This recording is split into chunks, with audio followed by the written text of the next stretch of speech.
So a couple of tips on accountability and how to build accountability into your culture and into your daily life. The word accountability is a great one when you look at its origin, because it actually comes from the word to give an account of, so to be asked to give an account of. And so one of the characteristics of accountability that people often forget is that you can only be accountable in relation to somebody else who is holding you to account. Responsibility is different. You can take responsibility on your own, you can shoulder responsibility and go and make things happen. But accountability is a very unique relationship between two people. The one who is holding to account and the other who is accepting that accountability and making a commitment to deliver something. And so that piece about holding to account, it's fascinating. Many times clients will go, we've got this real problem. Nobody's accountable. And I'm going, well, probably the problem lies in your ability to learn how to hold people to account. So leaders won't always see that, in fact, it's the skill of the holding to account that creates the culture where people are then able to pick up accountability. And holding to account has several elements, but the most important is to recognize that there is a conversation that needs to happen before a commitment is made, which is a conversation which says, can I count on you? Nice play of words there. This is what I want, this is what I need. Are you able to deliver that? So when you get into that level of conversation, rather than just telling someone to do something, is not holding them to account, because they haven't signed up for that. They haven't said, yes, I can count, you can count on me, I can take this on.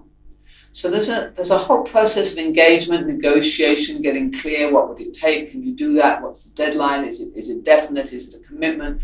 You get to that conversation where someone is then able to go, yes, I commit to that, I give you my word. And then, once the word is given, the contract kicks in, right? You then have this contract between you who asks someone to do something and the other person who says, yes, I can do that. Now, this happens as much laterally across organizations, not just between a boss and their people. It also happens between one part of a business and another. It happens between me and the person who is doing some building works in my house. It happens between me and my partner when we agree what we are or not going to do, or who's going to do what today. That piece about, can I count on you? You can count on me.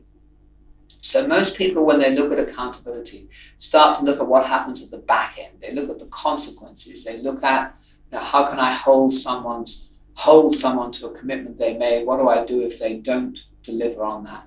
Not enough time, in our view, is spent on the front end. And the better the front end occurs, the more commitment there is at the beginning, the more likely it is that the promise will be delivered. When you get to the second half, then there is a role of the person who is doing the holding to account to just, do that checking if necessary, just a little bit follow up. Is it looking like it's going to come on track? So on and so on, so that you don't just abandon it. And with some people, obviously, you have to do more of that with others. And for the other person who's given their word, there is that ability to just keep looking at, is this still going to be doable? Do I need to go back and renegotiate? What else is coming my way? How can I take responsibility for managing my time and getting everything sorted out?